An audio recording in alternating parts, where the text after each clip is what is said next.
start tonight's program by saying unity through reparations! Uhuru and welcome to tonight's web event entitled All Diamonds Are Blood Diamonds. My name is Jamie Simpson, a member of the Uhuru Solidarity Movement, and I am honored to be joined tonight by Jesse Neville, the Uhuru Solidarity Movement's National Chair and a member of the African People's Solidarity Committee. Uhuru Jesse. Uhuru Jamie, good to be here. Jesse. Excellent to have you, Uhuru. So tonight we're going to be talking about blood diamonds and the fact that all diamonds are blood diamonds, not just the ones that the diamond industry wants you to think are blood diamonds. And this was originally stated in the title of the pamphlet written by Chairwoman Penny Hess, which is now being reissued with a new introduction by its author. And this is going to be available, or is available as of now, on planetuhuru.com. And we are uhuruplanet.com, I think. Okay. Is it, Jesse? Planetuhuru.com. Planetuhuru.com. Okay. Current URL of that. Yeah. Yes. Okay. And we are very honored to have you with us here in the studio, Chairwoman Penny Hess of the African People's Solidarity Committee. Uhuru Jamie, Uhuru Chair Jesse, and Uhuru to everybody who is watching tonight for this very, very important discussion. Yes, thank you for tuning in, and please share this video far and wide, give us a thumbs up, get notifications, and share us on Instagram and Twitter as well. So Uhuru, this program is hosted by the Uhuru Solidarity Movement. And if you weren't aware, the Uhuru Solidarity Movement is the organization of white people who work under the leadership of the African People's Socialist Party to win other white people like ourselves to a stance of reparations and material solidarity with the African liberation struggle, and that all white people owe reparations to African people. We work directly under the leadership of the African People's Solidarity Committee, the original cadre organization developed for white people to interject the African Revolution into the white community. So as a part of the strategy of African liberation. So if you're tuning into one of our webinars for the first time tonight, thank you for joining us. Welcome. It's going to be a very powerful discussion about this question of blood diamonds and blood resources. And this is a talk show, but it is also a fundraiser for the Black Power Blueprint. And that is funding currently here in St. Petersburg, in St. Louis, and throughout the world, dual and economic power in the hands of the African working class. This is economic independence and self-determination for African people. And most prominently right now, there are projects in St. Louis, Missouri. The Uhuru House, or Freedom House, has been created after a dilapidated building was renovated, and the upcoming Jico Kitchen. And our goal for tonight to fund these incredibly powerful organizations, these incredibly powerful institutions of the African working class is $700. And we wanted first to salute Comrade Ali Aiello for having already contributed $15 to that. By Ali! Thank you, Comrade. And we encourage you to be like Ali. Go to blackpowerblueprint.org, and if you're a white person like us, make a stance of reparations, contribute generously, or contribute to this incredible project of self-determination, dual and contending power of the African working class. And we want to begin, as always, by saluting our leadership.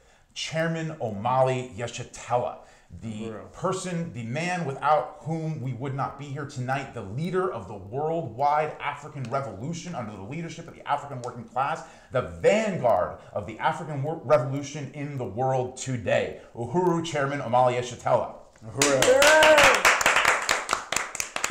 And we also want to salute the visionary, on-the-ground leader of the Black Power Blueprint in St. Louis and throughout the nation. She is on the ground leading these economic projects of the African People's Socialist Party, Deputy Chair Onazine Yeshitela. Uhuru!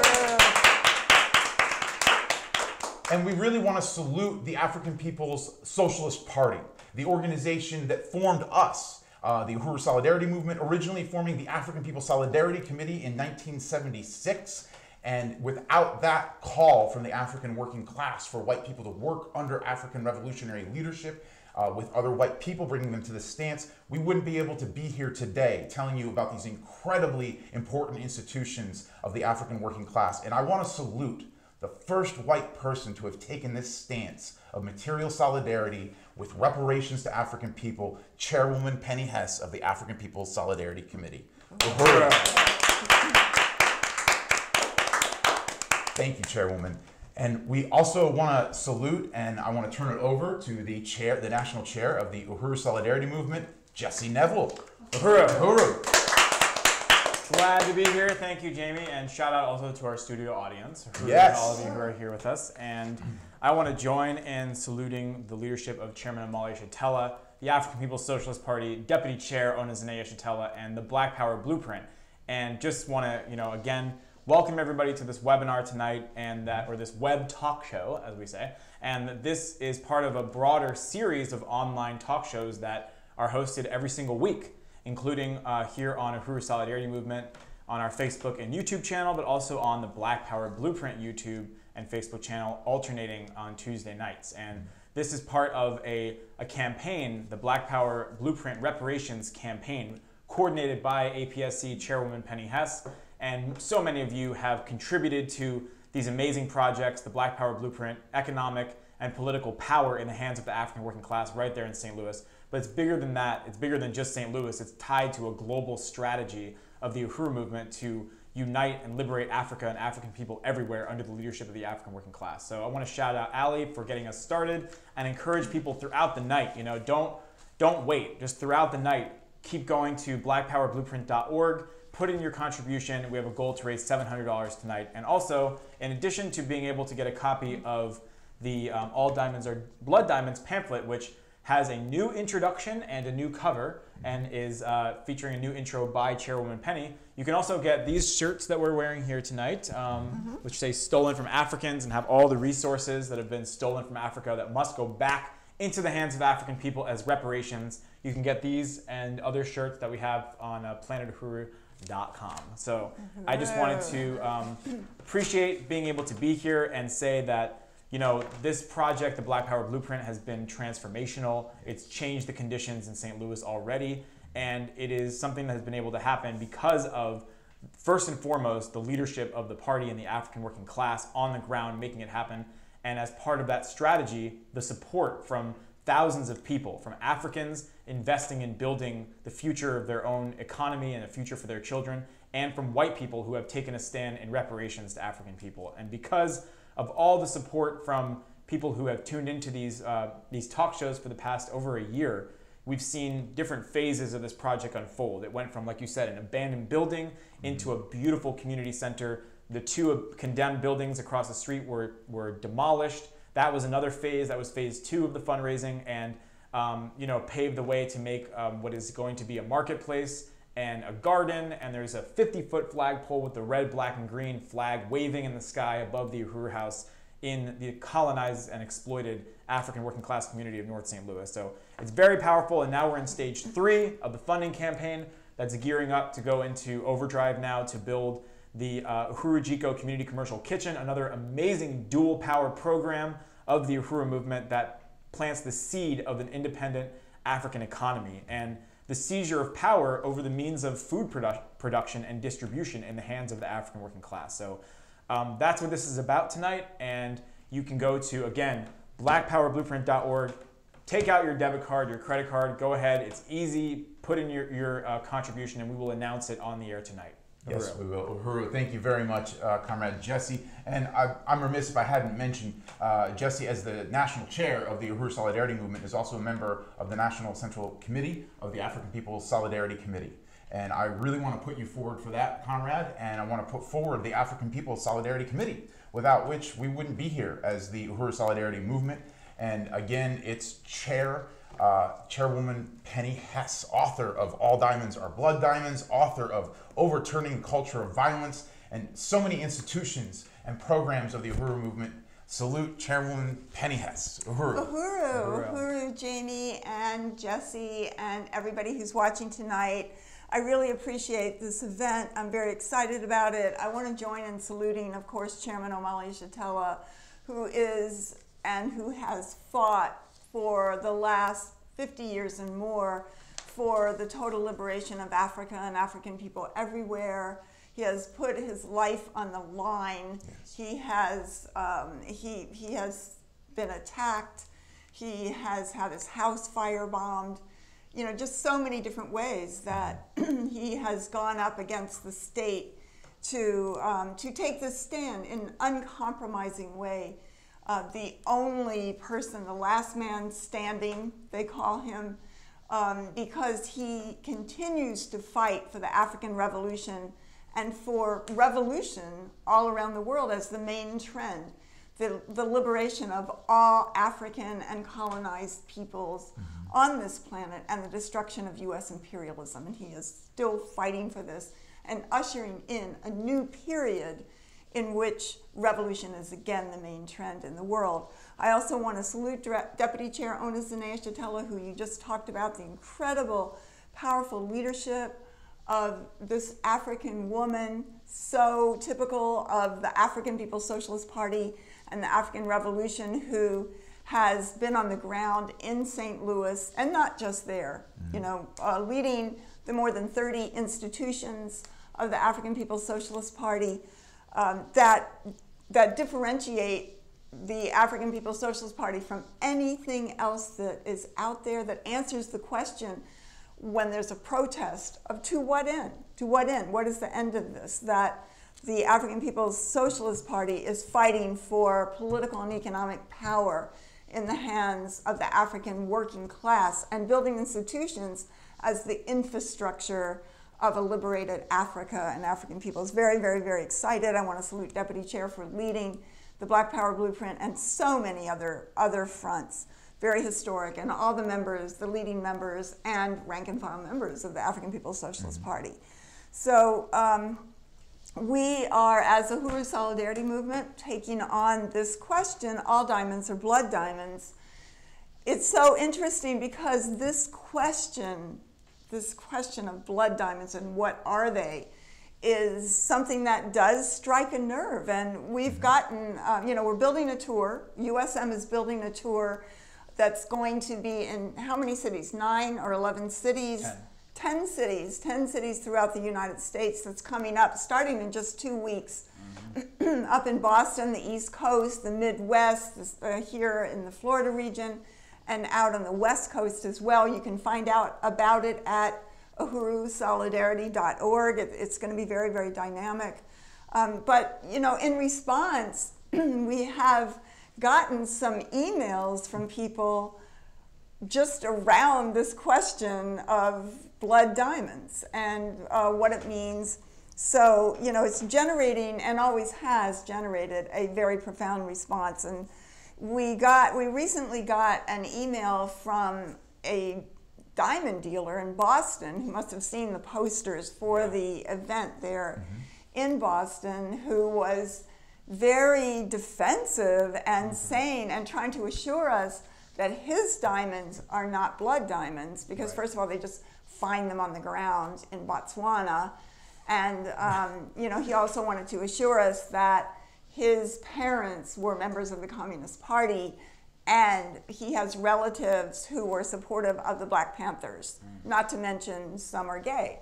So, you know, these were his credentials that he was trying to tell us. And I mean, I appreciate that. But the question is that all diamonds are blood diamonds until African people have total and complete control of their land, all their stolen resources, their continent, their social system, their future, their destiny, everything about it, until African people are liberated and U.S. imperialism is destroyed, all diamonds will be blood diamonds.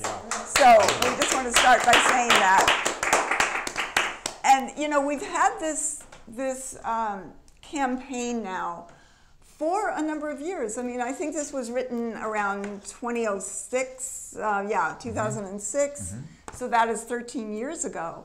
And, you know, we had a campaign back then to expose that all diamonds are blood diamonds. And this was in a time when there was a film with, I don't know, some famous actor. Leonardo DiCaprio. Leonardo DiCaprio. and probably other people whose name I don't know, but saying about blood diamonds. Yes. And it was trying to make a certain point that that I'm going to talk about, and it was trying to mislead people that only certain diamonds were blood diamonds, and some diamonds are okay and legitimate. And so we were taking that on at that time, and it was also around the time subsequent to this brutal colonial war that was backed by the U.S., backed by diamond interests, backed by Britain, that in that time was particularly taking place in Sierra Leone, Liberia, and places in West Africa, where many diamond mines are. And that, we were just looking at footage from that war, and we're going to have a powerful video for this tour so that you can really see, what that was. But it's just indicative of what imperialism does to African people, to see this footage that, that just, out of the blue, that suddenly there were these well-trained, well-armed rebel troops coming into Sierra Leone and Liberia at that time from nowhere. They were carrying U.S. weapons, armed and dressed in sophisticated, kinds of army uniforms and all that kind of thing. This wasn't a ragtag crew, and they tortured, they mutilated, they raped, they pillaged, they terrorized the people. And, so then it moved on, because right now we see the same thing happening in Congo. U.S.-backed troops coming out of Rwanda and other places, backed, and, Paul Kagame, who is the president there, that's totally the darling of U.S. imperialism, especially the Democratic Party. In an election that was disputed, if I'm not mistaken. Possibly, but he's been in for a long time, and he, came out of the period that was the where millions of Africans from there were slaughtered,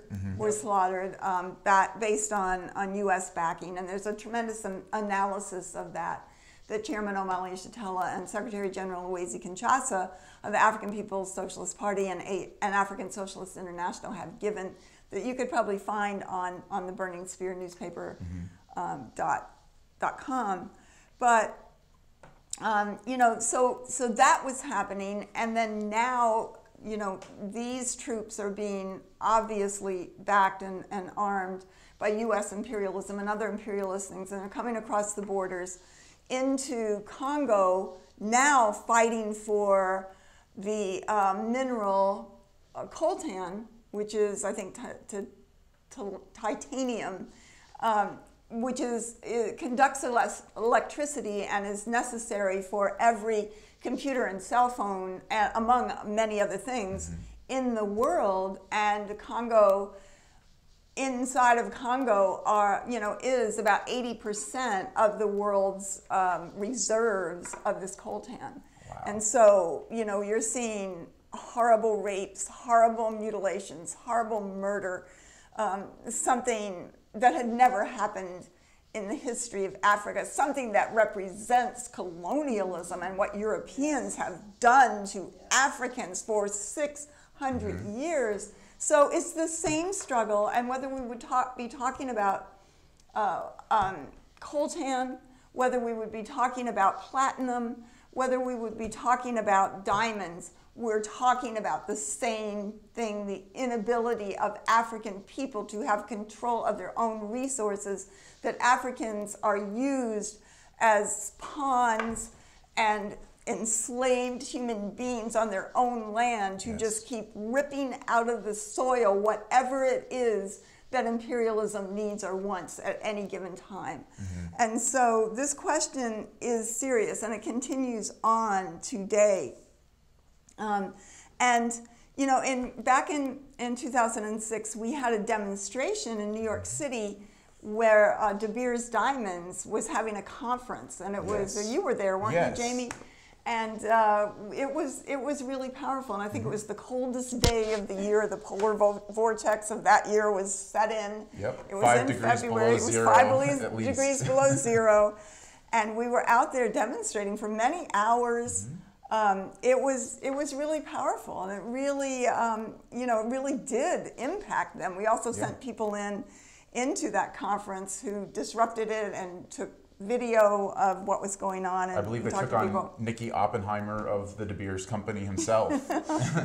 Well, it was very powerful to do that. So it's really important that we continue this, because this question, for one thing, enables us to show, what the plunder and the colonial extraction and colonial domination of Africa, how it continues through neocolonialism, and also that African people are one people around the world, so that even though Africans have been forcibly dispersed to the United States, and this is where the African People's Socialist Party is based, it's based on the understanding that all African people are one people, and that Africa is the birthright of all Africans everywhere, and it must be under the leadership and governed for the interests of the African working class, not the African petty bourgeoisie.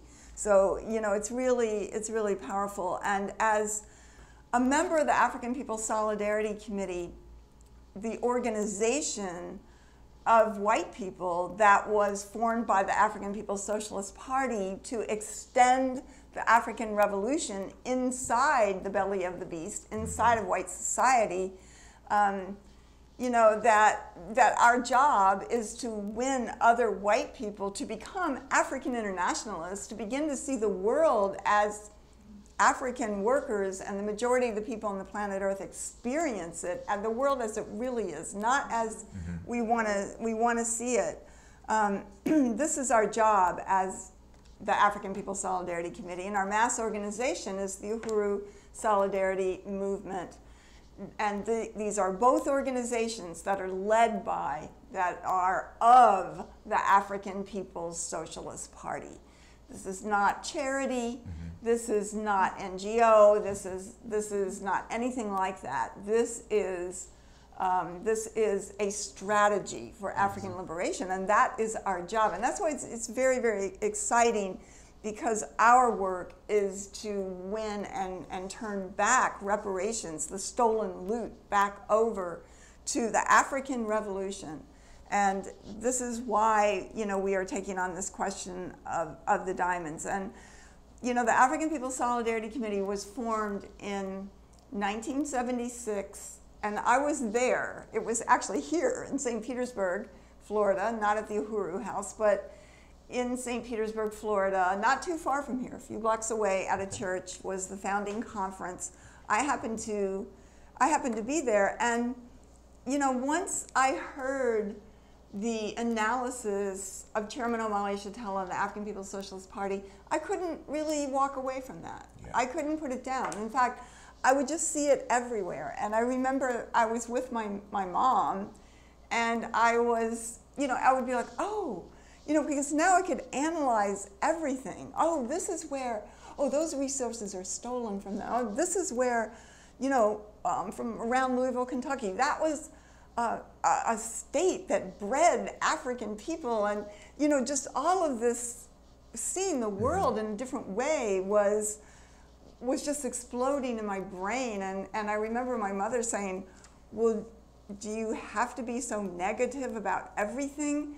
And I actually didn't see it as negative. I saw it as very positive, that I could begin to see the world, as others could see it. But in terms of the viewpoint of imperialism, yes, it's negative. Right. Yeah. And that's what we have to look at, because we grow up as white people, with such an easy ability to see this happy little world, these rose-colored glasses, to look at a diamond and say, believe the slogan that De Beers Diamonds manufactured and created, that a diamond is forever, and see that as beauty, as representing love, as as love is the answer to everything. And but yet everything on this planet has been affected by parasitic capitalism, and every single thing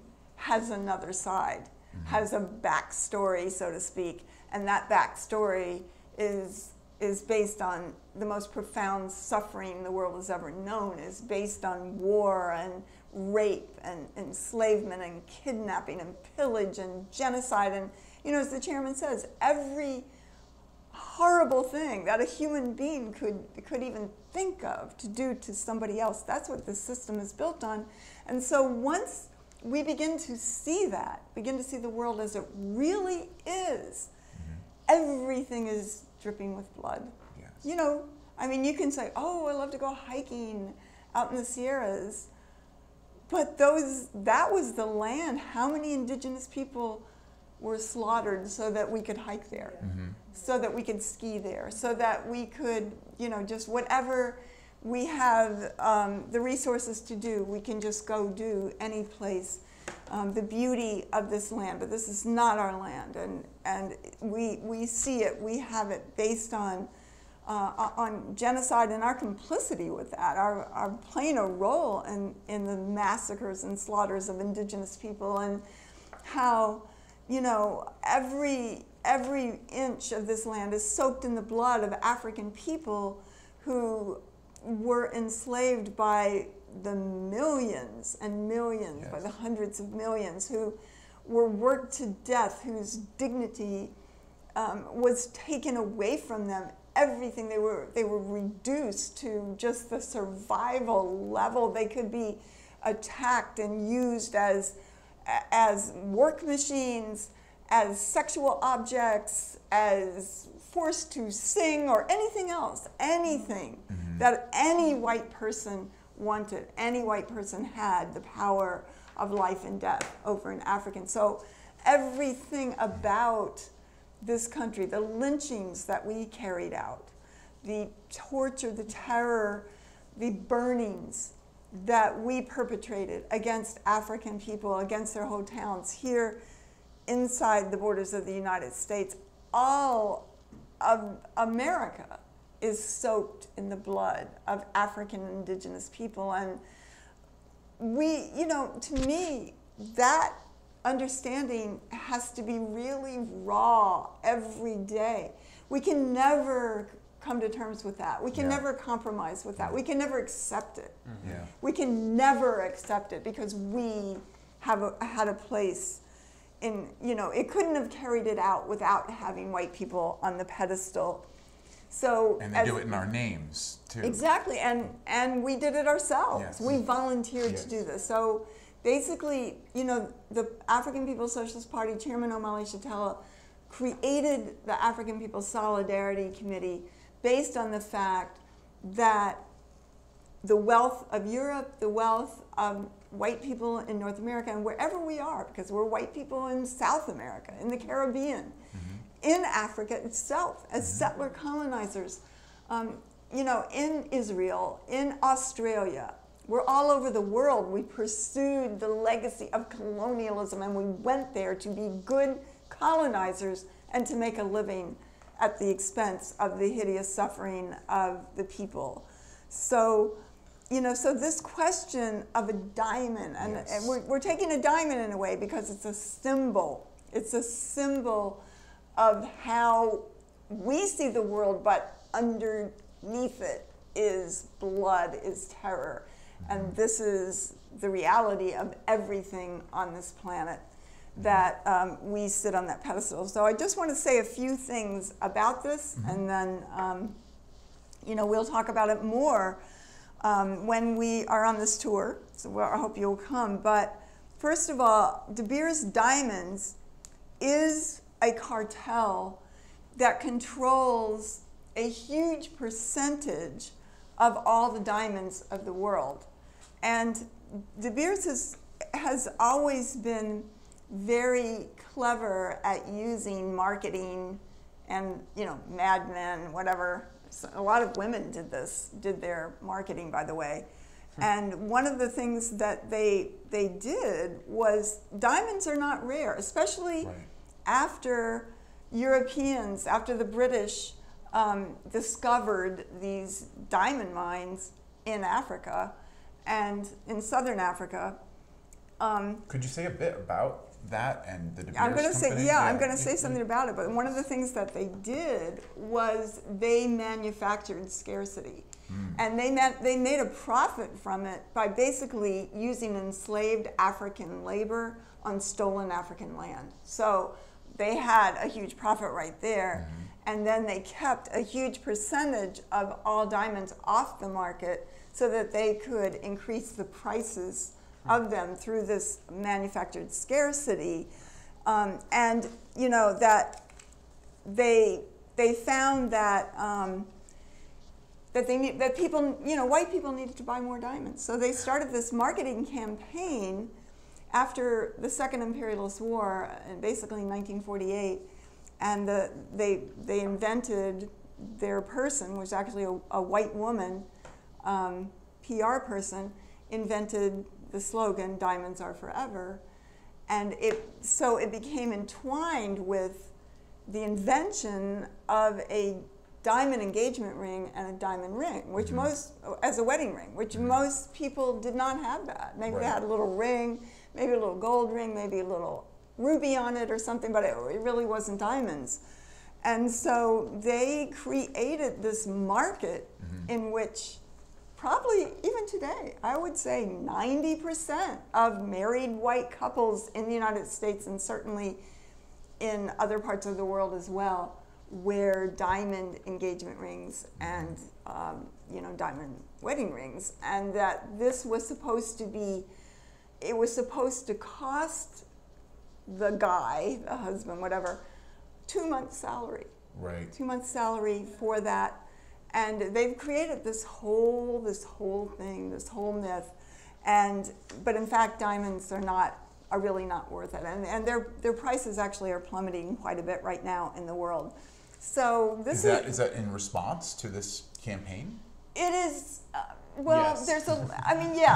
It definitely is, and there's other factors as well. But absolutely it is, because this has been a huge thing, and we have, the Uhuru movement has fought for that and put this out in the world in a really profound way. So, you know, so I just wanted to say, but De Beers Diamonds is not, it's, you know, obviously it's part and parcel of colonialism. It was founded by Cecil Rhodes, who was the vicious British colonizer who took it on as his mission to colonize Africa. And he came into southern Africa when he was only 17 years old, and by the time he was 18 years old, he already owned these, he had stolen these diamond mines, and he was already on his way to, when he died, when he was 53 years old, which it's good, he died when he was only 53 years old, but he was already, he was the wealthiest man in the world at that time, at the time of his death. He was incredibly wealthy, and you know, that story, Cecil Rhodes was vicious, and he was a clear white nationalist. Yeah. He was a clear imperialist, and he said, if you are an Englishman, you have hit the jackpot in the lottery of life. Wow. And he said that, he said of the English, I contend that we are the first race in the world, and that the more the world we inhabit, the better it is for the human race. He said that he consciously drove African people out of their lands, and he said that he wanted to stimulate them to labor, because he said it must be brought home to Africans that in the future 9/10 of African people will have to spend their lives in manual labor, and the sooner that is brought home to them, the better. So basically, you know, he opened the De Beers Diamonds mines, and he basically worked African people to death in those mines. And they had very little food. They were forced to stay in bunkers. You know, wives could not visit them. Weren't they forced off of their land? Of course they were. Yeah. Yes, this was their land. It was stolen from them. And for the people who don't know the time period we're talking about, is this the late 19th century, the late 1800s? It would be, yeah, the late 1800s. He died in 1905, I believe. And, you know, he started, I think that De Beers, he founded De Beers through stealing in 1870, around 1870. So, you know, it's, or 1880. So it's been 130, 140 years of terror. And so, you know, I mean, you can't say enough hideous about Rhodes. And to say that, you know, Cecil Rhodes was a graduate of Oxford University. And when the Chairman O'Malley Chatella spoke there about 3 weeks ago, you know, that was the vindication of African people taking on and destroying Cecil Rhodes and this whole British aristocracy and the training of, you know, British rulers and colonizers, whose all the wealth, the ability of there to be an Oxford University came from this plunder and slaughter of Africa and African people. So, you know, so Cecil Rhodes created the Rhodes Scholarship, which until 1991 did not allow any African to have the Rhodes Scholarship. Of course, it was for white people only. And after Cecil Rhodes died, De Beers was eventually bought by the Oppenheimer family, which is a very wealthy family based in South Africa, settler colonizers who you know made a lot of money from the theft of the land and the minerals of South Africa. And so that's when, in this era, in this period, the face of De Beers has been Nicky Oppenheimer. And when Mandela came in, because African people physically fought for their liberation of Southern Africa, and in many places in the 1960s around Africa to fight for the liberation of Africa and African people in such a powerful way. But the U.S. co-opted that struggle by basically placing into power Nelson Mandela in, I believe it was in 1991, and therefore ending, quote, apartheid. But, you know, the first thing that Mandela did under the tutelage and direction of U.S. imperialism was to force African workers to throw away their weapons, to take the weapons away from the people so that they could not continue to fight, you know, literally for their land. And so today, under the African National Congress, which Mandela led, white people still control the majority of the land, like 80% of the land, and the majority of Africans and African workers are forced into what's called townships, living in corrugated tin shacks with no running water,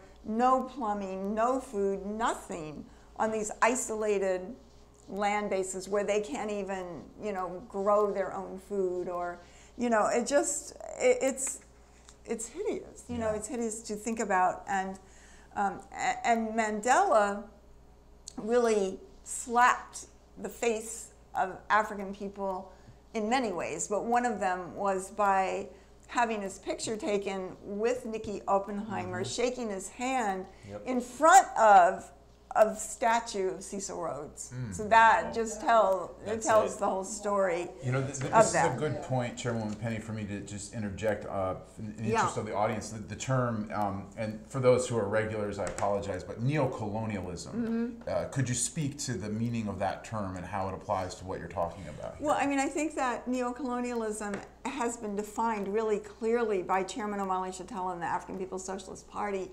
because it gives the class base to it, that the neocolonialism is the African petty bourgeoisie in power, basically carrying out all of the interests of white power and paid very well for it, while the majority of Africans on the continent or in the U.S. are suffering in, just immense poverty.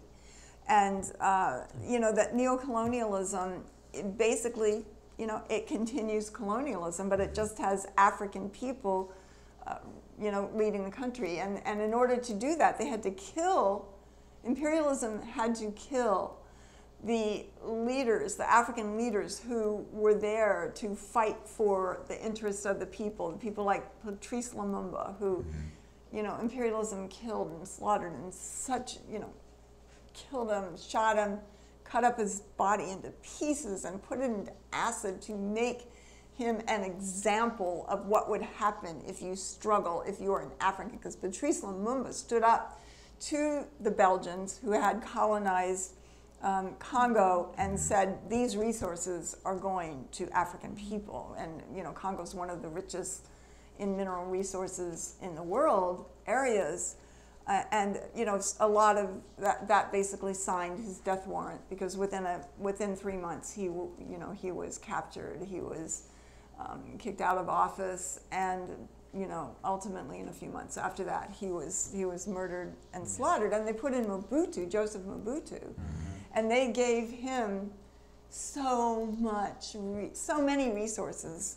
I mean, he had palatial estates in France, in the U.S., and certainly, an incredible wealth in Congo itself. And just again, paid him off for doing that. For those who don't know about this history, when we talk about Patrice Lumumba, he is the first democratically elected prime minister of the Congo, yes. A courageous anti-colonial leader. In 1960. And he was killed in early 1961. And the whole concept of the Belgian Congo, one thing I really appreciate about the research that you've put into overturning the culture of violence and all diamonds are blood diamonds, had to do with King Leopold of Belgium. Right. Could you speak briefly to who he is? Because I didn't even know that this person existed before I met the Uhuru movement. Yes, I mean, King Leopold, we don't know this history. We're not taught it.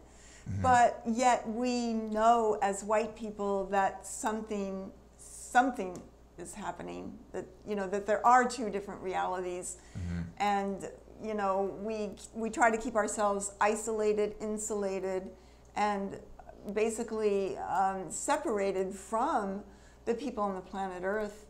And as the chairman says, we live in self-imposed isolation. So we have a responsibility to know the truth. A child in Cuba or Venezuela can tell you the truth about colonialism that a college graduate in the white world will not tell you. King Leopold was the king of Belgium, and he basically took over the area that's known as Congo in the same period as Cecil Rhodes was operating in the late 19th century and early 20th century. And it was at a time when imperialism was developing bicycles and cars, and it needed rubber. And he basically used Congo as a rubber plantation at that point and forced Africans in the Congo to harvest the rubber, which the people resisted, and they said no. And when the people resisted, and by the way, this was not even Belgium's plantation. Congo was owned privately by King Leopold. Right. I just want to make that point.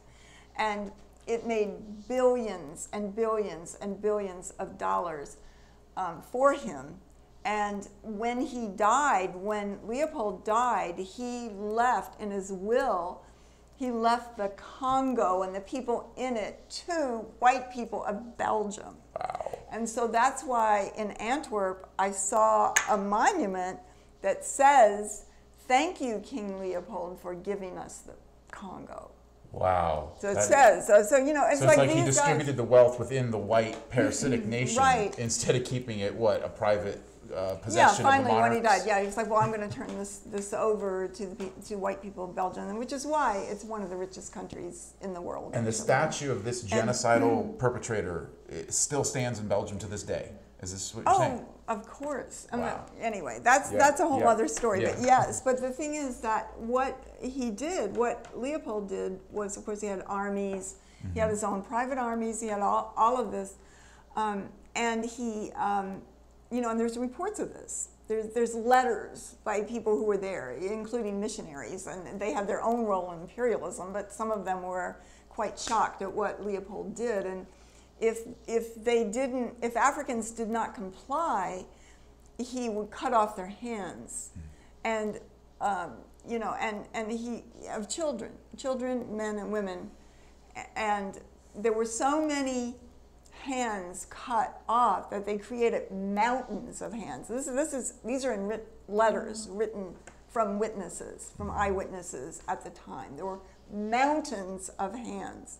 So he was mutilating African people, but he also slaughtered and committed genocide against 10 to 12 million Africans, just killed them, and often would line the streets, decapitate Africans and put their heads on a stake and just line the streets with those heads. And, and there was no word for genocide then. Right. Hitler really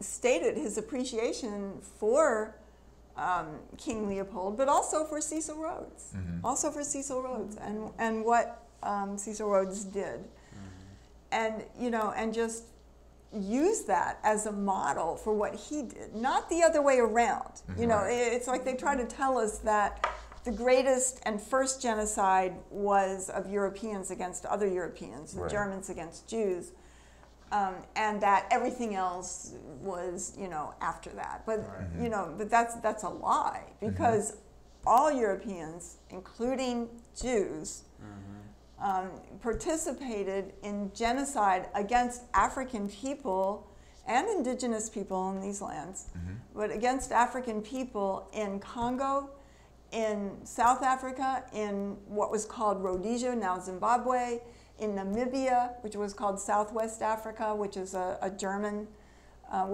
colony in which they led the Nama and the Herero people en masse out into the middle of the desert and left them there without water to slowly die in the heat, or what the British did to the people of Kenya, where they rounded up those who were fighting for the independence into barbed wire areas and began hanging them. They took broken glass and stuffed it into women's vaginas, and this is, as the chairman says, the polite, tea-sipping, elegant British. This is what they did, and this is what Cecil Rhodes was about. And all of this was the foundation upon which a Hitler could do what he did to Jewish people. And there was no word for genocide at that time until Germans killed Jews, till Europeans killed Europeans in the 1940s. So there's so much wrapped up into this history and this reality. Yeah. And to this day, they sell chocolate hands. Yes, they do in Belgium. Right? Yes, I've seen it. I've seen it in the windows of chocolate stores. Which I'm sure they'll be selling during the Valentine holiday coming up. Yes, absolutely. I think there's some kind of video. I've seen it on YouTube. There's videos about that. This all goes on, and all of the conditions of miners today in occupied Tanzania in South Africa, in Sierra Leone. In Africa, something like several 100 million diamond miners work for less than $1 a day today. Wow. And also, I read the statistic, and let me see if I have it in here. I think it's almost 1 million. It's just under 1 million children, African children, are forced to labor in the diamond mines as well. And this is what, when you buy your diamond, your symbol of love, your symbol of forever, you are buying into the blood of African people, not the rogue diamonds that De Beers. What was happening was De Beers was accusing some U.S.-backed forces who had taken over a diamond mine of selling diamonds on the open market So they said that those were the blood diamonds, and the legitimate diamonds were De Beers diamonds. So that is a lie. The De Beers diamonds are blood diamonds, just like everything else. So it was a PR scheme to keep Again, yeah, the they're monopoly very good at their intact. PR. Yes. Yeah, they're very good at it, and this is the reality of of what imperialism does, and that's what this is about. To open this up. This is not something that's far away. It's in everything. It's in your computer. It's in your phone. Yep. Yes, it's in everything we have and everything we do, and we can't escape it. We have to come to terms with it. We have to look at this in the eye and say that this system has to go. Yeah. We are not leaving this to another generation. We are not going to pass this on to somebody's children. We are going to take responsibility for carrying out the African Revolution inside of white society.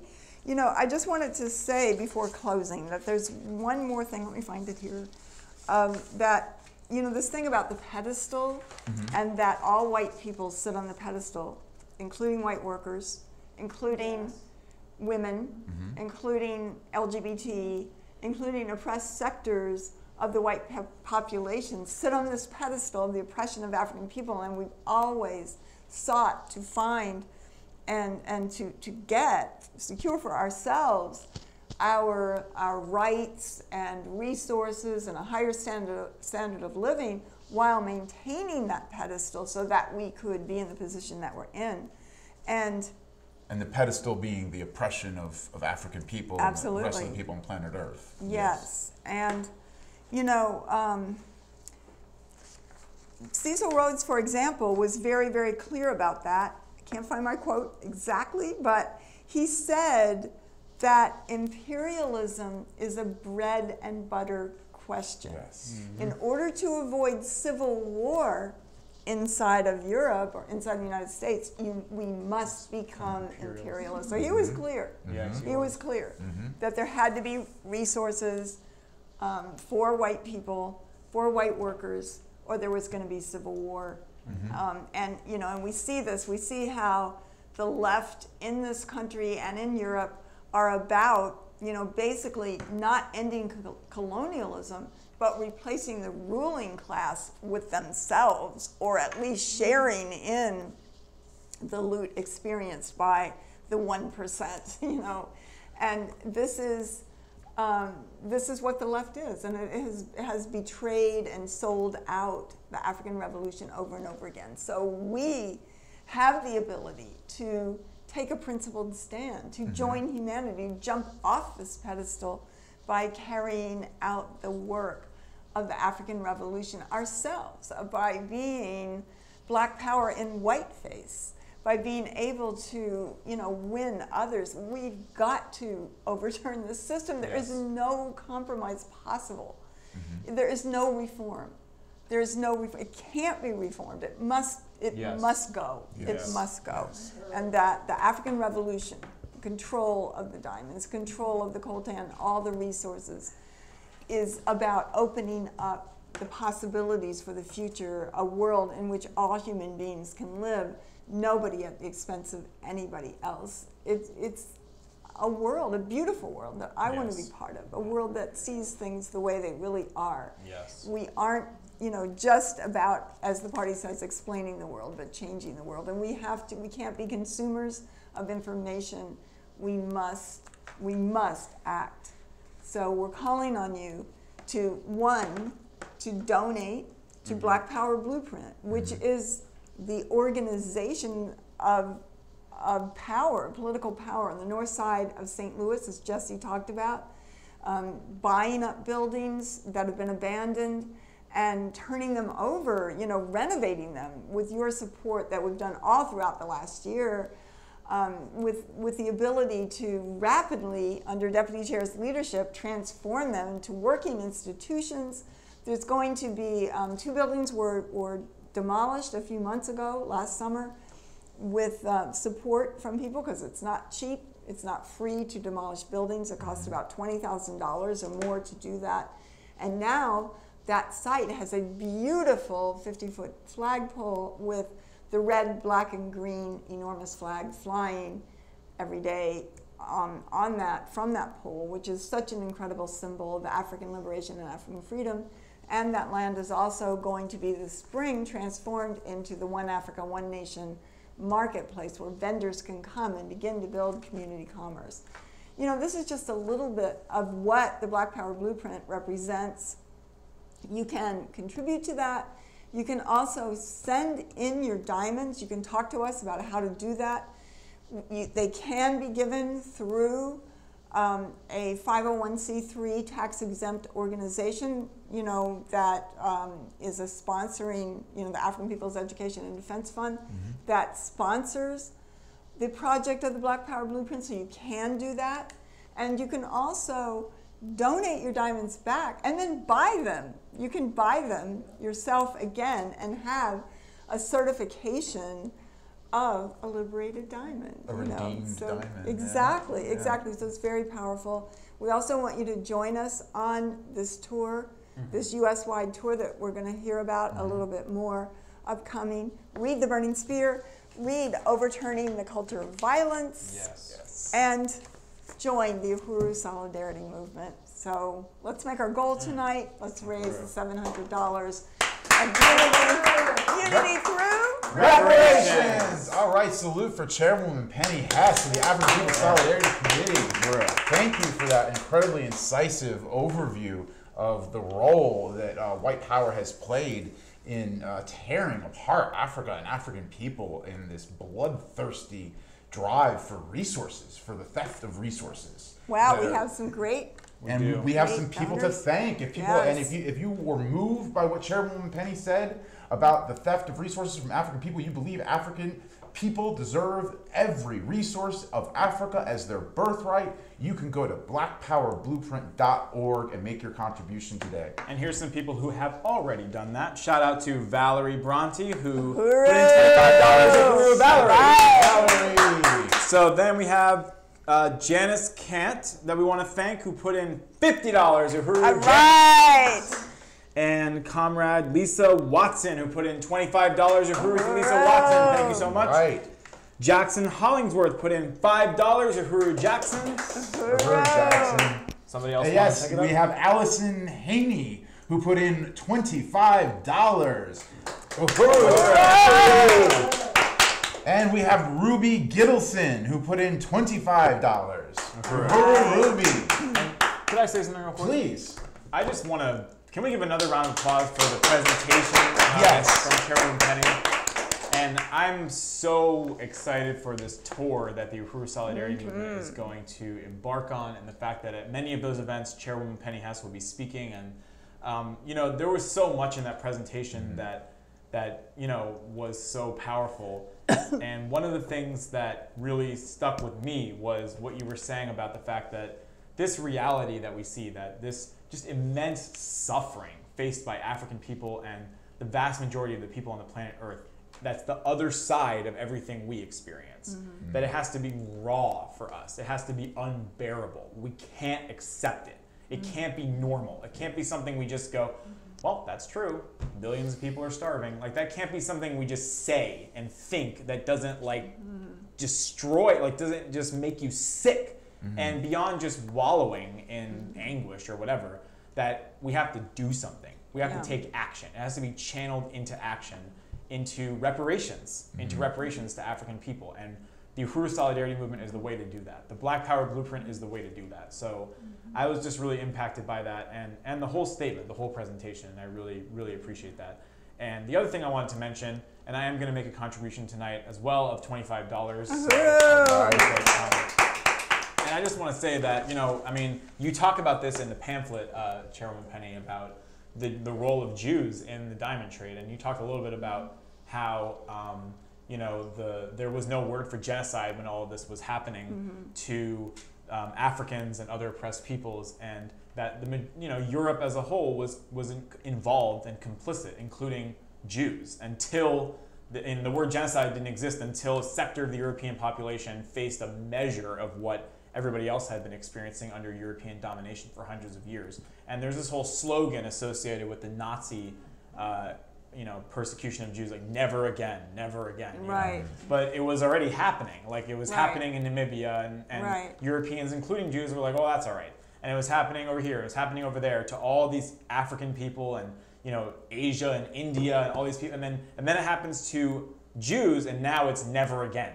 Like it's already been happening. Yeah. So I just think that's, Jewish white people that are watching this have to go to blackpowerblueprint.org, because we owe reparations as well. And the stereotype of like the Jewish diamond trader is not a stereotype. Like it's actually a fact that Jewish people, like bourgeois Jews, play a huge role in the international diamond trade.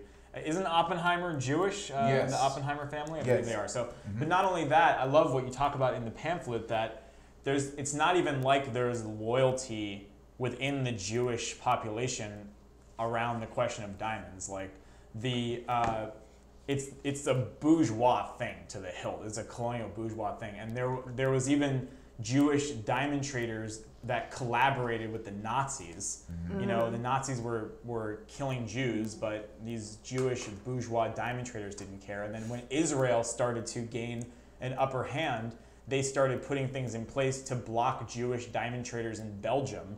So this is talked about in the pamphlet as well. So anyway, I just really appreciate that analysis, that regular Jewish people out there have to see these like bloodthirsty Jewish diamond traders that are that are involved in this type of genocide against African people as our enemies as well, and like reject them wholeheartedly.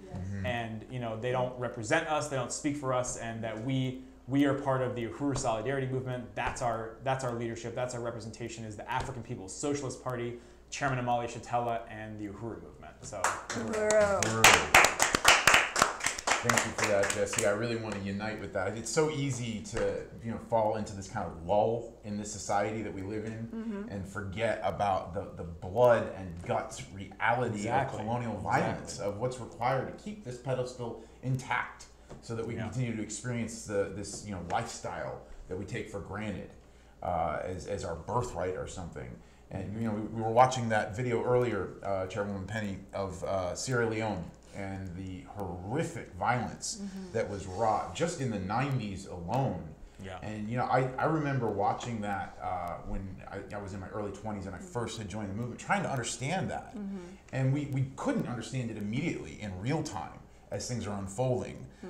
But I remember a comrade in APSC saying, well, you have to remember who originally did that. Who originally was it that was cutting off limbs and that was introduced by Europeans and Leopold and everything. And so, when you see this happening by neo-colonial forces carrying out the will of white power, it has a kind of irony that the U.S. uses always to send a message, this is what we did to you. This is emulating that. And then they use that as a pretext for U.S. intervention in Africa and continued extraction of the wealth. To say, this is why we have to be here in Africa. This is why we have to have things like AFRICOM and all these NGOs that are just fronts for the CIA to continue to advance the U.S.'s material interests in Africa. Right. And I just fully unite that the only way that we can do something constructive with that revulsion at that horror, that violence that's required to maintain this lifestyle, is to reject it, and reject it through reparations. Through action. And that action. I'm sorry. Yeah, you can take that action. I think we have some people who have taken it already. Well, we are actually, we're currently at $195, so we're almost at $200, and we have 505 left to go to reach our goal tonight. So we want to encourage you to go to blackpowerblueprint.org and chip away at that 505 that we have left to meet our goal. And I'm going to put in $20 tonight. Uhuru. So that means that we are at 215. Right? So dig deep out there.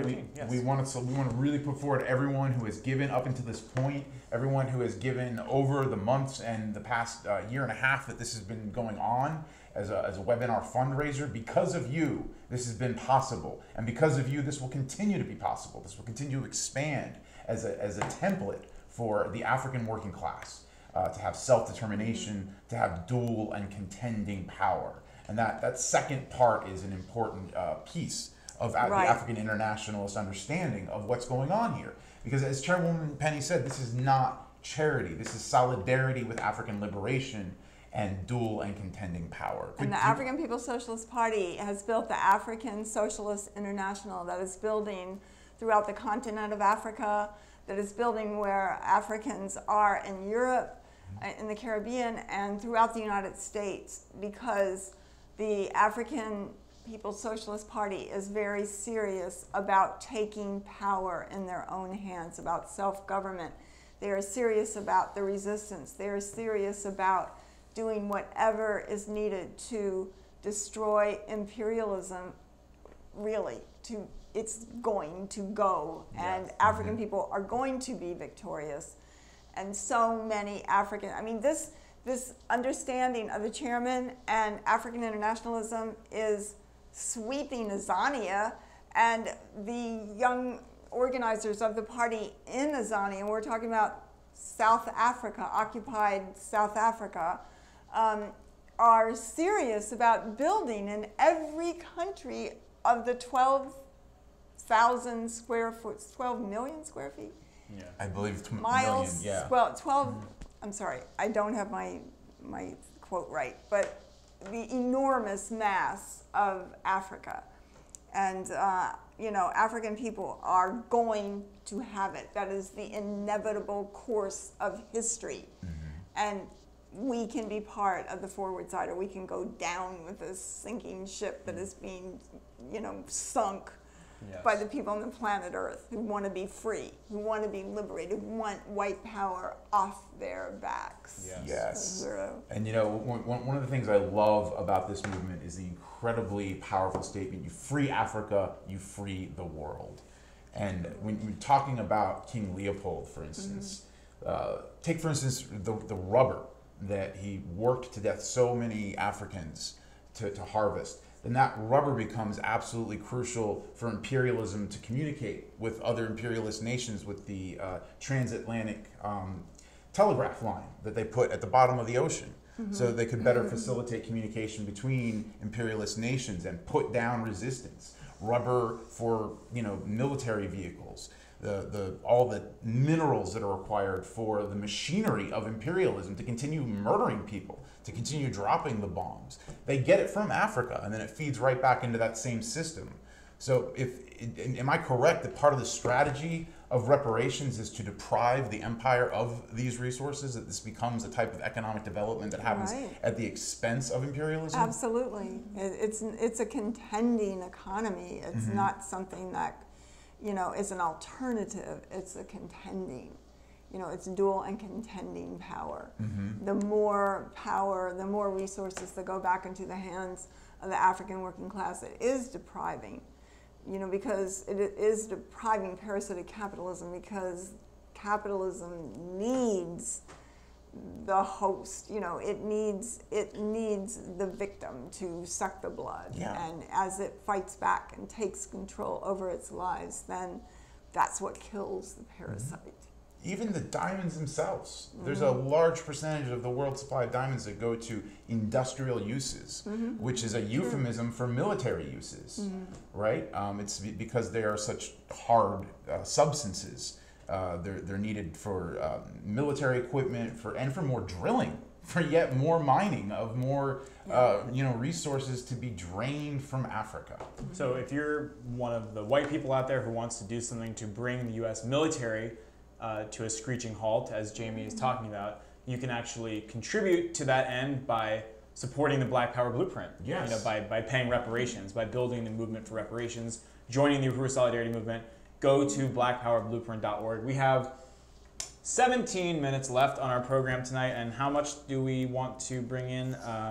485 left to go. So go ahead, if somebody out there wants to go ahead and put in $485. You know, we know that that money is out there in the white community, and that there's social wealth that we have access to in our families, our friends, our, you know, inheritances and things like that. So we want to really encourage you to dig deep and put in whatever you can, whether it's $5 or $500. It makes a huge difference and supports, real African self-determination and, economic development that's happening with the Black Power Blueprint. So go to blackpowerblueprint.org, put in your reparations tonight, and we have, again, about 16 minutes left. And I just want to say one thing that, perhaps we can discuss for a second, that one thing I hate the way white power and a lot of white people talk about Africa, just in general. Like, I've been on outreach tables with the Uhuru Solidarity Movement before where I'll run into an African, or a white person, rather, who has been to Africa, either as a missionary or doing some NGO work or something like that. And they're always like, well, have you been there? I'm like, no, I haven't been there. And they'll say, oh, it's a mess. Oh, all the the corruption, and it's the dictators are really corrupt, and they're doing horrible things to their own people, and it's a mess, and that kind of thing. Like, it's just inherent to Africa. And I appreciate the chairman and the party and this whole analysis that we've looked at tonight, because we've seen that when there have been leaders that have risen up from Africa who have stood for the interests of the people, who have wanted to unite Africa and free Africa, the US government or the governments of Belgium or Portugal or whatever, France, will come in and assassinate them and take them out of power, or kidnap them and torture them, like Lumumba, Kwame Nkrumah, Thomas Sankara, and so many others, and then install Mobutu and these other neo-colonial tyrants who, that is white power. You're looking at white power. That footage you were talking about, that's white power just carried out by a different administration. So, And look at what the U.S. is doing to the people of Venezuela right now. Exactly. That's what they've done all over Africa and any place that they can go. Anytime there is any kind of system that even just benefits the poor and working class community, it's going to be wiped out. Yeah, exactly. That's the only reason that we see the gas prices as ridiculously low as they are. It's to starve out Venezuela. It's to starve out Iran. It's to stop these sovereign nations from using their own resources. And Russia from using their own resources to benefit their own populations. They don't want them to be able to do that. They want them dependent on this international parasite that is white power. And the only way to overturn it is being led by the vanguard of the African Revolution. And it really is this organization. That's something that we're constantly getting our heads around in the Uhuru Solidarity Movement. That this is the vanguard of the African Revolution. And the other night, Jesse, I really appreciated at the Uhuru Solidarity Movement meeting, Comrade Ann brought up the whole question of the urgency of this time period, of striking while the iron's hot. That we're looking at an imperialism that is vulnerable, that's in crisis. And there's an opportunity here to really intervene and bring it to its knees. And this diamond industry question is an excellent entry point. They're already bleeding. They're already hurting. De Beers has taken a serious hit this year. So we cannot let up. We've got to keep digging in. And that's, I think, just the genius of this campaign, the genius of the African People's Socialist Party, the genius of things like the Black Power Blueprint that this all feeds into. I mean, we want individuals to pay reparations by sending in their diamonds that will go to the struggle for African liberation. But we also want De Beers to pay reparations. We want Apple to pay reparations for the coltan and Dell and HP and IBM and all of these corporations owe reparations as well. And as this movement gets bigger and bigger, they're going to have to pay. They are going to have to pay reparations. The resources have to go to the people. We have to keep exposing this reality that we have learned through the leadership of the African People's Socialist Party, the African working class. This is not, it's not because we're very brilliant, or anything like that. It's because we're under the leadership of the African working class, who has a worldview called African internationalism, that we can become African internationalists. We can adopt that, and we can begin to see the world and realize the extent to which, we're reading the New York Times and the Wall Street Journal, and we're, or watching a movie or watching what's on TV or anything, anything. And we are seeing the world as imperialism, the narrative of the conqueror, the narrative of the colonizer. But there's another point of view seen through not only African workers, but the majority of the people on this planet. And, we can begin to see that. And we can see that point of view, the narrative of the oppressed as it becomes in control of, of its own destiny, as it takes over control of their own lives and resources. That becomes the dominant narrative. We begin to see some of that happening. I mean, this is why things like, all of these Civil War hero statues are being forced to be torn down. And I know out in California, in San Francisco, they just tore down a statue of Columbus that showed indigenous people laying on their backs, looking up at Catholic priests. Horrible. They just took down, that was in Civic Center of San Francisco. Wow. This is part of the narrative, of the story, of the oppressed and colonized, forcing their narrative onto the world. And it's powerful. It's powerful to see, and it's part of this overall struggle for revolution to be the main trend in the world again. And we want to salute and thank Kyle Weiss, who is behind the camera All tonight. right. We put in $15 for Kyle. Wow. Kyle. I'd like to match Kyle and put in $15 as well. All right. And that means we've raised $245 so far tonight, and we still have 10 minutes to go. So I know we have a list of announcements here that we're going to get to in a minute, but while we're doing that, please feel free to interrupt us at any time. Continue to send in your reparations, your contributions to the Black Power Blueprint at blackpowerblueprint.org. And we are at $245 of our goal, so that means 455 left to go. All right. This is incredibly urgent, comrades. And Vanessa Ariaco, $44. All right. Vanessa. Great. And that means we raised 289. We only have 411 to go. If everyone who has donated could reach out to somebody that might be open to bringing them into this brilliantly positive view of the future. If 41 people gave $10, is that right? I think that's right. I think yes. that is right. Okay. We would have, what, $4,100? You could go 400. 410. 411. We'll take the 4,000, but we need right now we need the 411. Right. 411. This Let's is do it. And this is based on very real, concrete needs put out by the African People's Socialist Party. We don't just come up with these goals out of thin air based on what we feel like. There is a pace, a schedule that the African Revolution has to go. Has to move toward this beat, toward this rhythm, because imperialism isn't letting up. Imperialism does not works 24/7, Exactly. and that's why Nonstop. And there's no these things that Chairwoman Penny was summing up. The way you were talking about how they can't have the same Confederate leaders celebrated, and even famous presidents like Andrew Jackson are being called into question, and they're talking about taking him off the $20 bill, possibly replacing him with Harriet Tubman, I believe. And just the way Chairman Omali Shatella tore down a very hideous, racist, anti-African mural that hung in City Hall in 1966.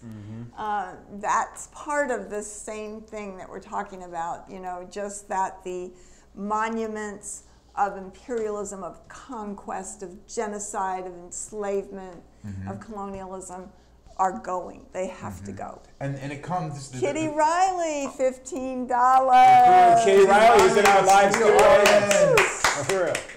Kitty. So that means we have 396 to go. So if you've got $396 in your bank account that you would like to turn over as reparations, 396 blood-soaked dollars sitting in your bank account, ready to be turned over to the Black Power Blueprint as reparations. Go ahead. And I mean, just round it up to 400. Yes, if somebody could just put in the 96 right now. Yeah. Let's put in the 96, and then 96 for Black Power 96. There you go. In 1996, the rebellions here in St. Yes, for Tyrone Lewis. Wow. Yep. All right. Yes. We'll Wow. All numerology these for you. really important things here. Yeah, this is a very interconnected movement internationally. Yes, it is. You can't. There's hardly a date that you can't find some significant relevance to the African People's Socialist Party in the entire calendar.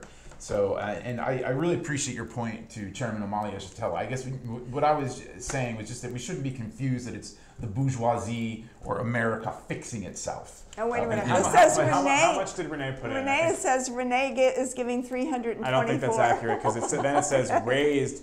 Okay, Renee, 20. Uhuru. Renee. I think I deciphered 20. this text. I think Renee put in, is that accurate? Type Shout out to Comrade Renee Nassar who put in $20. Uhuru. We're now at 324. So 300. And I want to thank Vanessa again. Yes, shout out to Vanessa, who was a supporter of the electoral campaigns here in St. Petersburg 2 years ago. All So, right. Uhuru. Wow, I like that that's number. exciting. Yes. All right, so we're still not halfway.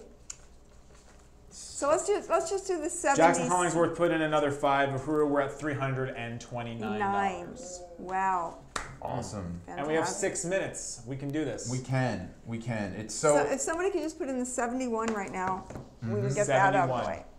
Put in 71. $71. 71 Yeah, we need remaining that. for our goal tonight. And again, it's at blackpowerblueprint.org. .org, and we have social wealth, and we need to we turn do. it over. And what we're supporting here is dual and contending power in the hands of the African working class. We're talking about concrete programs, institutions, buildings. You know, you go through the African community, it's like a war zone.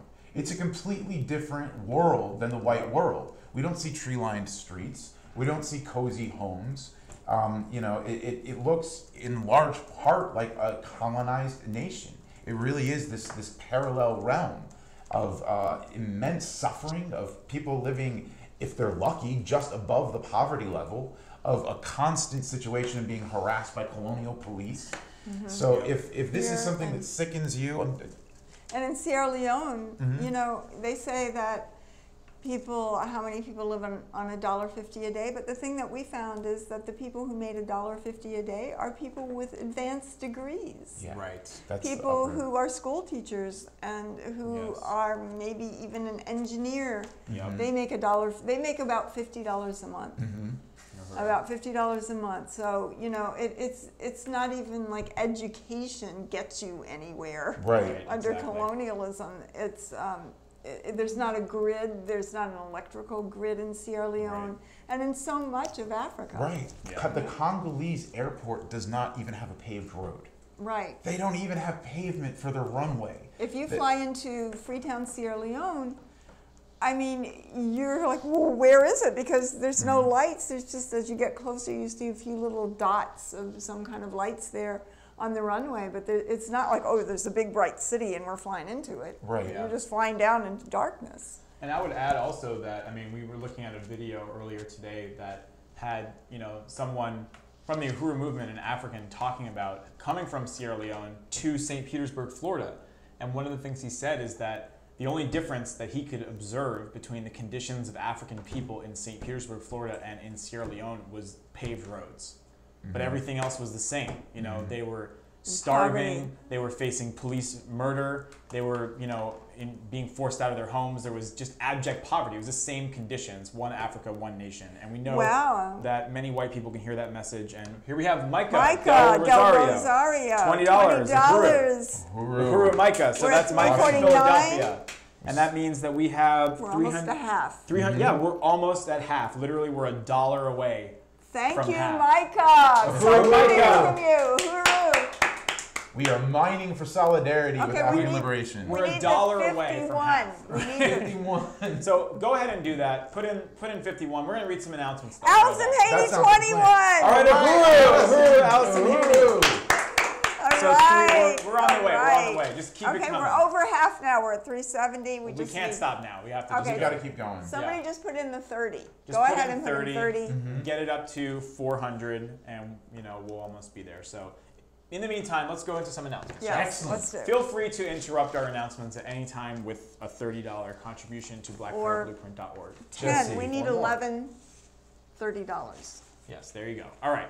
So 11 people doing $30. That sounds about right. I think that's correct. Yes. Okay, Uhuru.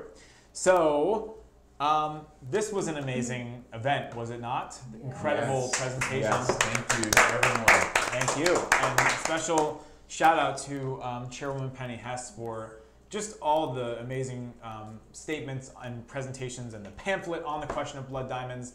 and we will be having a national tour called All Diamonds Are Blood Diamonds, Africa's Resources in African Hands, Reparations Now. Get the event and registration info at uhurusolidarity.org. And I will let you know that if you go to uhurusolidarity.org and you go to the events section, you will see all of the event information for these events, which are happening in Boston on the 23rd of February, New York City on February 24th, Philadelphia February 25th, St. Pete, Gainesville, St. Louis, Louisville, and also in Seattle, Portland, and Oakland. And Whoa. So it's going to be an amazing tour. Chairwoman Penny will be speaking, and we'll also be at many of those events. And we'll also have at several of those events representatives of the African People's Socialist Party, including Akile Anaid, the Director of Agitation and Propaganda, and also Yejide Oranmila, Bakri Olatunji. So we got some great speakers lined up for this tour. So don't miss it, and bring your diamonds with you. Bring your diamonds, because you can turn them over as reparations, and you can even buy them back as a BSI, Black Star Industries certified liberated diamond. So, all right. So you want to do the next announcement? Certainly. Do we want to read the specifics on the St. Pete event? St. Pete. I don't know if St. Pete is on. Okay, St. Pete. So the first event is Boston, Saturday, February 23rd at the First Church in Jamaica Plains. You can RSVP at blooddiamondsboston.eventbrite.com. And here in St. Pete, where we are filming live on March 14th at the Uhuru House, RSVP at blooddiamondstpete.eventbrite.com. So that's here at the Uhuru House. Chairwoman Penny will be here, Akile Anaid will be here, and that is 1245 18th Avenue South. Thank you, Jesse. How exciting. Yes. And if you want to get involved with this campaign, you want to volunteer, you want to be part of this in any way, please reach out to us. You can help build the National All Diamonds Are Blood Diamonds Tour by emailing info@uhurusolidarity.org. That's info@uhurusolidarity.org. And find out more about the events by going to that same website, uhurusolidarity.org. Next, coming up, March 23rd and 24th is the African National Women's Organization. It will be holding its national plenary or planning conference at the St. Louis Uhuru House, 4101 West Florissant Avenue. And you can go to anwouhuru.org for the registration information. Again, that's anwouhuru.org. And for those who don't know, it's UHURU is how you spell Uhuru, and that means freedom in Swahili. And if you believe in freedom for African people, then you should be like Amanda Carlozzi, who just put in $30 to Uhuru, Amanda. That means we have raised 400, 300 left to go. So let's chip away. Let's get at least another 50 of that in before we close out, if we can. I love the momentum here, comrades. Yes. Fantastic. So thanks to you for creating that momentum. Yes. It's a collective process, and it's beautiful. So again, that's March 23rd and 24th for the incredible ANWO National Plenary. And you can find out more information at anwouhuru.org for the registration information. April 6th and 7th, the Black is Back Coalition for Peace, Justice, and Reparations is holding its third electoral school right here at the St. Pete Uhuru House. You can go to blackisbackcoalition.org for registration information. And yep, that's right here at this beautiful St. Pete Uhuru House, 1245 18th Avenue South. Again, April 6th and 7th, and that's blackisbackcoalition.org. Following that, May 26th and May 27th, African Liberation Day in Washington, D.C. There will be more information to come for that, so stay tuned. It's sponsored by the African People's Socialist Party. Yes, this the legacy of hosting events around African Liberation Day is critical to the founding of the party. If I could jump in here, James. Please. We also want to announce that Chairman Omali Yeshitela's new book is coming out, and I can't wait to have a copy of that book in my hands and to, just continue to study the amazing political report that the chairman wrote for the 7th Congress, and it's called Vanguard. And it is Vanguard Advanced Detachment of the African Revolution. It will be available. It is actually available now. You can pre-order it at burningspearmarketplace.com. And the new All Diamonds Are Blood Diamonds pamphlet is also available, as well as one more little plug for planetahuru.com. Chairwoman Penny, if you want to demonstrate your apparel, and James Simpson here, you can get this one's limited edition, so you can't get that one anymore. But check it out. Get these stolen from Africa shirts. Every time I wear this out, people ask me about it. People, want to know more about what we're doing. So, so check it out, planetahuru.com. And last but not least, I'm very excited to announce that on April 13th and 14th, the Uhuru Solidarity Movement is having our national convention. And our national convention is called White Solidarity with Black Power, and it will actually be in the Uhuru House in St. Louis, Missouri, April 13th and 14th. 4101 West Florissant. 4101 West Florissant Ave. Chairman Amali Shatella himself will speak to us as the keynote speaker, as well as Chairwoman Penny Hess, and amazing members of Uhuru Solidarity Movement from throughout the country will be coming there to report on the work that everyone has been doing to build reparations under the leadership of the vanguard of the African working class. And not only that, to get leadership from the party directly on the way forward, on this next period of escalating struggle for white solidarity with Black Power. So, and we're also going to do a tour of the Black Power Blueprint. You get to see these institutions with your own eyes, and it's an amazing experience. So register today. Registrations are coming in every single day. In fact, shout out to CC who registered during this webinar. So we're excited about that. This web talk show, excuse me. And you can register as well at USM2019convention.eventbrite.com. Fantastic. Convention at one of the institutions of the Black Power Blueprint. I think that's brilliant. Come out and see the institution that you've helped so generously to build through reparations, through donations, and continue to do that tonight. We really intend to make this goal. I want to make the 700. Let's do it. You can do that by going, again, blackpowerblueprint.org.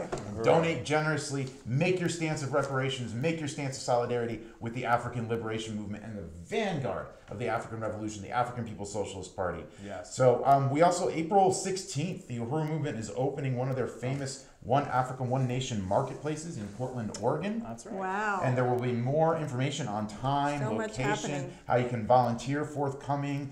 May 26th, and already mentioned. Look forward to I got an important announcement. I know we're going way over the announcements here, but this is the Burning Spear, right? And we do a weekly study. Shout out to Valerie Bronte and Comrade Johan Bedingfield, who are involved in coordinating a weekly spear study of the Uhuru Solidarity Movement, of the Burning Spear. And there's an amazing article in this issue of the Spear written by none other than Chairwoman Penny that is called Be Like Che, an example of disciplined cadre and revolutionary solidarity with African liberation. And this Saturday at 6 p.m., we're going to be studying this piece, and we're going to have the author, Chairwoman Penny, on the study to lead the discussion about this piece. So you don't want to miss that. Tune in right here where you're watching right now on Facebook and on YouTube for the Solidarity Spear Study with Chairwoman Penny Hess. Uhuru. And also I want to give a shout out to our local event, February 23rd at St. Pete Community Acupuncture. We're going to be screening. Oh, Vanessa Ryko gave $22 more. 22. All right, Vanessa. Okay. Uhuru, 22. See, this is what somebody else needs to put in now. Now we got $278. So put in $78 so we can close out, or at least 38. Is that would bring us to $250, right? Okay. See, I like that. Yes. Yeah, I like these odd numbers. Yes, they're We'll beautiful. take it. They're Good. They're even numbers. Yes. Okay. So. Thank you, Jim. All right. So let's do it. So we're at 422. Raised. So go 422 raised. So go ahead go ahead to Let's round it off to blackpowerblueprint.org. 500. Yeah. Let's round it off to 500. Just put in that $78. $78. Just need the 78. That's Do 500 we have more announcements? into the 600 years. Yes. So. Okay, we have another announcement. Are you an artist? Well, you can join Art for Reparations. Oh, great. And we have an art auction this summer. You can be part of this committee. Go to artforreparations.org for more information. And we also have a campaign called the Reparations Challenge. So while you all are going into your wallet, grabbing your debit card or your credit card out, and going to blackpowerblueprint.org and putting in whatever you can, whether it's $8, $78, $22, $30, $16, whatever you can put in to chip away at that last 78 that we want to raise before we close out tonight. I want to let you know that we are building a culture of reparations to African people. Yes. And this is being coordinated by an amazing comrade of the Uhuru Solidarity Movement named Mads. Shout out to Mads in Portland. And this is a powerful campaign. This is all about, you know, whatever you like to do, whatever skills, interests, talents, you know, expertise that you have, that can become an act of reparations to African people. We have in St. Louis, we have these amazing comrades who hold events called Drag Imperialism into Its Grave, where they put on drag shows that actually raise money for the Black Power Blueprint. And shout out to Casey Mackey, to Ben, and to other comrades there who do an amazing job. That is an example of reparations challenge, building a culture of reparations. Let's say you want to do a poetry night, you want to do a bake sale, you want to do a yoga class. You know, You want to ride your bicycle for 500 miles. There you go. Yeah, let's do that. Anything. We have somebody, comrade Leah, who does stress reduction therapy. You can actually get stress reduction therapy, and the money all goes towards the Black Power Blueprint. That's amazing. Wow. It's absolutely powerful. So sign up. Email us info@uhurusolidarity.org to take the reparations challenge and hold your own fundraiser, big or small, for reparations to African people. Uhuru. Uhuru, and I have one more announcement, and that is next week there is going to be an amazing web event, and it is going to be coordinated by Uhuru Foods and Pies out in Oakland, Bakari, Sayali, and other forces that carry on and lead the Uhuru Foods and Pies there. Really powerful, talking about the question of food, starvation, and the ability of the African community to have Black community control over food, which is part of the struggle for dual and contending power. It's going to be really interesting and great. It's going to be at 5 o'clock Pacific time next Tuesday, a week from today. So that's 8 o'clock out here on the East Coast. So please tune in. That will be on the Black Power Blueprint YouTube channel, which you can subscribe to and get notifications. Give us a thumbs up. Be sure that you will get your notification for this next week. And just when you thought that was the last announcement, Reparations in Action is back. Yes. Jamie, tell us about that. Yes. Tell us about Reparations in Action. Honored to be back on Black Power 96.3. Really great. Black Power Radio, and not just explaining the world, but changing with Reparations in Action, the official show of the Uhuru Solidarity Movement and African People's Solidarity Committee. And it is every Friday from noon to 1 p.m. I am honored to have co-host Chair Jesse Neville of the Uhuru Solidarity Movement and African People's Solidarity Committee. And this Friday, Jesse, we're going to be having an incredible show, aren't we? Yes, we are. We are going to have Chairwoman Penny Hess on with us again, and we're also going to be joined by Mark Anderson, who is a longtime member of the Solidarity Movement and a profound supporter of the African People's Socialist Party, who was in Oxford for the debate, and he had a just great commentary about that last week, and it was so good that we wanted to bring him back on to talk more about it. So he's going to talk. He actually is going to talk about Cecil Rhodes. Yes, excellent. Cecil Rhodes, the imperial monster who constructed De Beers, the apartheid system, and slaughtered countless thousands of people, and is responsible for millions of deaths to this day. Throughout Africa and throughout the world. So we do want to be very powerful. And we do want to thank everybody. I think we are at our closing time here. So we want to encourage people. I know that everybody who's watching this is like $278 left to go. It's a very interesting number. And I know that people are going to keep going to blackpowerblueprint.org. You know, even when this ends, it's not like the website shuts down when the web talk show ends. So you can keep going, blackpowerblueprint.org, and contributing. And we do want to thank everybody who contributed tonight, including people like Vanessa, who contributed more than once. So we salute you, we thank you. Allison Haney contributed more than once. Jackson. Yes, incredible stance, comrades. We really appreciate it. And one more of those, just when you thought they were all over, I want to make sure that we got the film showing locally. If you're a local member or supporter of the Uhuru Solidarity Movement and the All Diamonds Are Blood Diamonds campaign, don't miss the film screening of Lumumba by Raoul Peck. An incredible film from the year 2000. It's a biopic, right? Biopic. Biopic. If you like. So it really is a powerful film, Chairwoman Penny, and it depicts the life of Patrice Lumumba. Yes, it's very good. By It's based on the book, The Assassination of Patrice Lumumba, and it's very powerful. Yes, it is. You got to be there. And it's very much connected to this All Diamonds Are Blood Diamonds campaign. So that's going to be Saturday, February 23rd at St. Pete Community Acupuncture. And can somebody help me with the address on that? 1624 Central Ave. Thank you, Jesse. Thank you, Jesse. So that's 1624 Central Ave in St. Petersburg, 7:30 p.m. Saturday, February 23rd. Come out. Get ready, have your popcorn, get ready to make a stance of reparations and see this incredible film with the Uhuru Solidarity Movement at St. Pete Community Acupuncture. All right, and? We want to close out by saying thank you to everyone who has contributed and say our chant of unity through reparations! Uhuru!